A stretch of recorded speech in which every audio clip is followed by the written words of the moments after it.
But this season, I definitely think that you'll see her. She's been trained, she knows what she's doing, you know, she's going out there, she's doing it, and she has the support of the rest of the team behind her, so. Yeah. There's no leader on the team this year. It's an actual team, which is cool. It's awesome.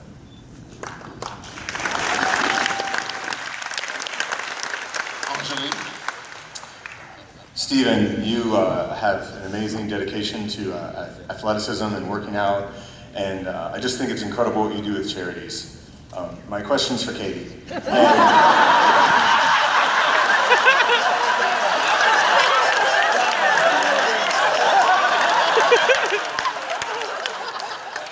Katie, with everyone putting on a costume and coming out to fight crime, it looks like everyone does the salmon ladder before they get out there and fight the baddest and toughest people. Are we going to see you training and doing the salmon ladder? Yep. Hell yes.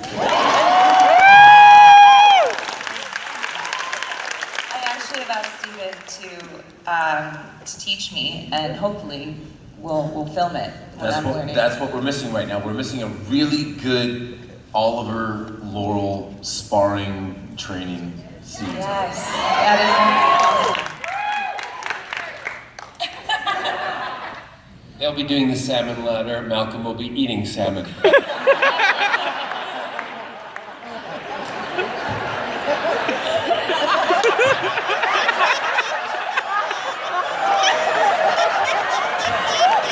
Stephanie. My name's Terrence. Katie, I loved you on Melrose Place and on Supernatural. My question's for Stephen and Amell. Yes, I'm ready. Stephen, I was wondering if you went to any wrestling schools to learn to take bumps or do this, or learn to do the arm drag, and if you get to go in the ring again, are there any moves that you really want to do? There is a move that I want to do. I have thought a great deal about what my finishing move would be. John will be there. And I wouldn't... One of these days I'm going to be able to talk in the entirety about my WWE experience. It's not that moment right now. I would just say that I got to experience training with people that are legends in the business.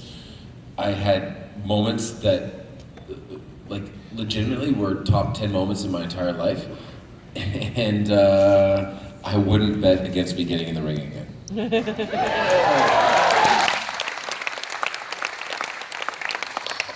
wait. Nor can I. Because I'll be sitting there with my Velveeta cheese dip and my Tostitos ringside going, "Come on, Steven! Get up!" And then I'll bring him the water bottle.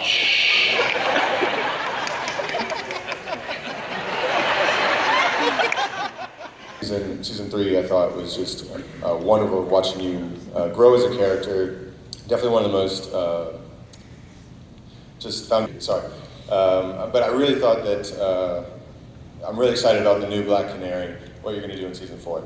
Question, when considering the original Arrow show, did you know what was going to happen? What are you excited about? And what do you consider when preparing for roles? First of all, thank you so much. I mean, this has been like a truly amazing experience, and to know that, you know, it makes you guys happy and can enjoy it. It makes our jobs that much more fulfilling. Yeah. So I appreciate the kind words, so thank you so much. I felt like I was getting really choked up there for a second. When I originally had met with Greg Berlanti and Andrew Kreisberg and Mark Guggenheim, they had pitched me the show, and I was definitely excited about the fact that, Laurel Lance becomes the Black Canary. And it was definitely part of the reason why I took the job. Also, David Nutter was our director. He's a fantastic director. Greg Berlanti obviously had produced many shows, and it was just great people that I wanted to work with and be in business with, and the script was fantastic.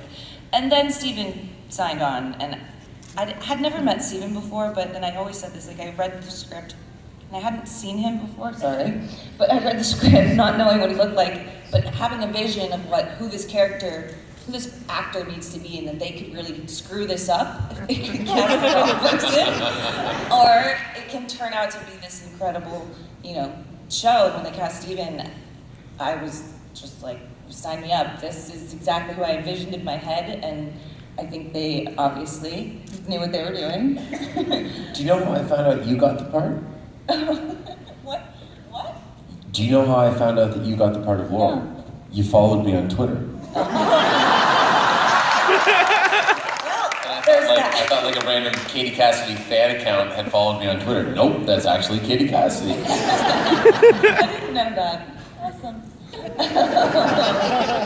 But having said that, it's television, and season 2, they hired my sister to come back, Katie Lotz, and she did a wonderful job as the Canary. And I have to say though, I appreciate them because they made it that much more legitimate. And Laurel, she really had to earn it in the most honest way possible. She wasn't that, overnight she didn't become this superhero and, well-skilled, well-trained. She actually went through hard times, hit rock bottom, came out the other end, and I felt like that was the right way to go about it. And it made it that much more fulfilling, and I think paid off, at least especially for me as an actor, and hopefully for you guys, for the fans. And I've had the time of my life. I don't really know how else to describe, everything that we've gone through, and going to set every single day, and then, having a character and being on a show that it's truly a journey, and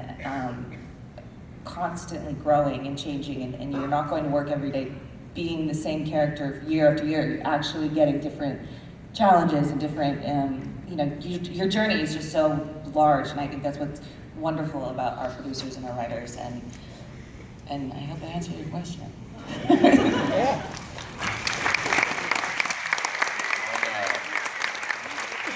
On Wednesday, we start our 75th episode. I just wish Jared Padalecki was here right next to me going, that's cute. That's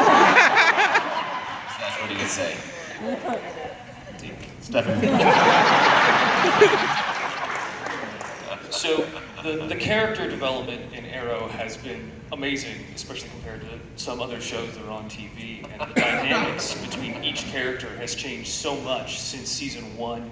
Is there any particular dynamic between two characters or any type of scene any of you are looking forward to or hoping happens that hasn't happened yet? There's really good Diggle Lance stuff this year, which has never happened. I don't actually know that they've met. Think about it for a second. I think they've had like one scene together and they crossed each other in the hallway or something. That's about it. I've never spoken to Lance. I've only crossed him in the hallway of the asshole. I only crossed him in the hallway of the hospital when we were going to visit Moira in the hospital. And I made my mark, didn't I? Yeah. Are they gonna tell a story?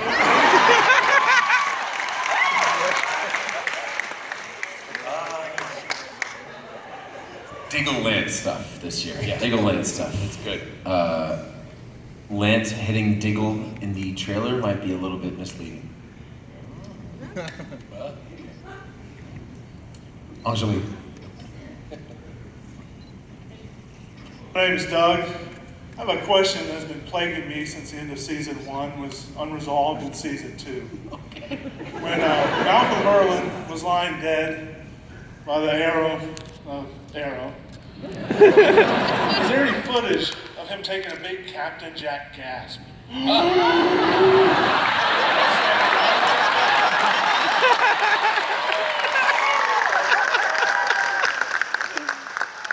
I think there actually might be a little outtake of me doing that, just as a joke, as a little fun thing. But the whole mystery of that was the fact that 1 minute he's there, the next minute he's gone. So you don't know what has really happened. The body has disappeared. But Malcolm does say in a speech in season 2 to Oliver, just as the season, you know, they come back together again and they meet. He says about mimicking death, where he learned he was dead. So that's why everybody, you know, Oliver and everyone thought he was dead, but the body just disappeared. But you know, it's part of the mystery of it. That'd be a great flashback. That would be a great flashback. That'd be a great flashback. Moments after, you know, I defeated you. Yeah, whatever. And then all the things that brought you back to season. I'm literally pitching this right now. That'd be a wonderful flashback. I know. From the rooftop to when we meet again and you swoop wherever you go. I don't know. Into the bushes. Yeah, no, well, okay. Yeah, that'll be in season 4 now. Season 5. Season 5. Yeah. John, I have a follow-up question to that. Yeah. Did you, the actor, know that your character wasn't really dead? Because a lot of the fans were... Yes, no, I knew because I was when I first signed on, when I was I was at the house in Palm Springs, and Andrew and Greg and everybody, they rang me, and it was at the beginning of season 1, and they said, you know, about Katie, and they said about Stephen, and they said to me that their first thing was, we don't think you'll say yes, but we want to offer it to you. And I went, well, explain. And they talked to me, and after, long story short, I said, look, this is the same kind of passion you have in your voice that I heard from the producers. And when I was doing Who and Torchwood, do you think I'm stupid? Of course I want to be on board. And to look at the physiques on these two, of course I'm going to be there. I watch videos of both of them, like, yeah, they're okay, hotness, totally. They told me there, they said Malcolm will be a constant. And it might not be every episode, but it'll be in and out doing things, and he will be the constant. He will be the kind of.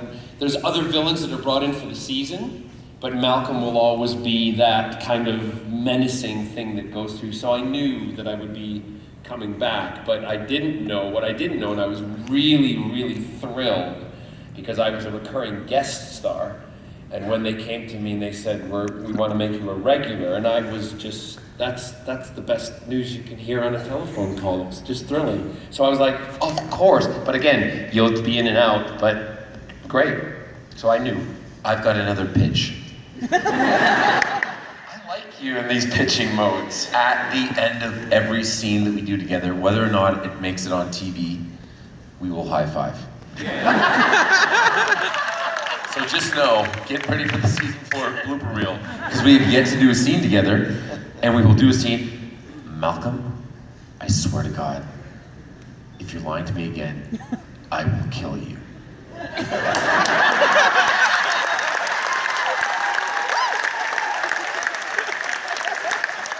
Every time. Just before they yell cut. We did do that for a little while with Katie. Something similar. I don't know, but it didn't last very long, but we would be in Steve and I had mentioned, we said, look, anytime you're in a scene with Katie and you do something and I'd be like, you know, Laurel, da da da da da, and we let it hang a little and we just walk up to her and go, kiss her randomly. She would be going, oh, what? It was so funny because I try to stay in it, and obviously my character was very dark for a while. She was always crying. So they would like come up to me, and I remembered John and David in one day, and I remember, no idea, not expecting it, kissed me on the cheek, I think maybe at the same time, and I tried to make it work. Like I tried to go in it and incorporate it in this. Laurel, you'll never understand. You've made a horrible mistake, and I'm never gonna forgive you.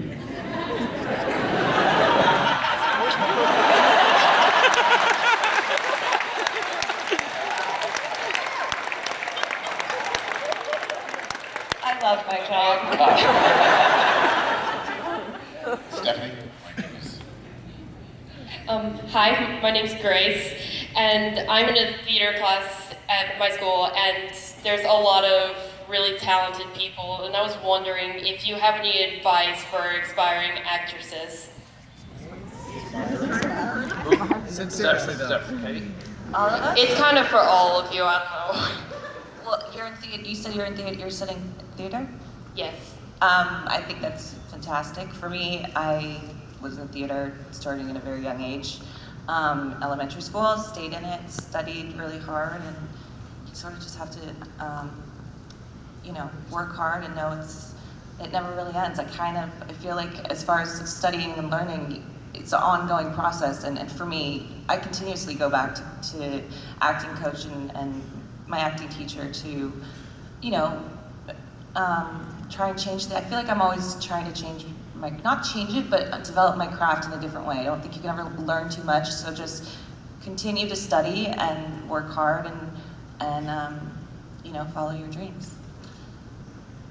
As an actor in 2015, there is no excuse for not producing your own content, too. You have an iPhone, that means that you can go on tape for auditions. That means that you can do a short film with your friends. Like, 5 years ago, no one self-taped because, we didn't have the means unless you had a camera and you wanted to, get a FireWire and upload it to your computer. Nowadays, if you want to do a tape for an audition, I did my Casey Jones audition tape on my iPhone in my apartment. So that's the thing that you need to do as an actor in 2015. You need to constantly, whether or not you have good representation, whether or not you're in a school, whether you are employed or unemployed as an actor, you need to produce content. No excuse not to. That'd be the best thing, in my opinion. Study your craft, know your lines, be serious about it, don't do it as a hobby, don't take yourself too seriously, have a good time, but and be a sponge. And listen to the other person who's talking to you, and learn for the rest of your life. And like Steven said, be open to all the new technology, same kind of thing. I did my Scandal audition on Skype. Really, in my pajamas. So yeah, work hard, that's the most important thing. And look, I'm an untrained actor, which shows up all the time. What I would say is, I got taught the first film I ever did, or the first job I ever did, was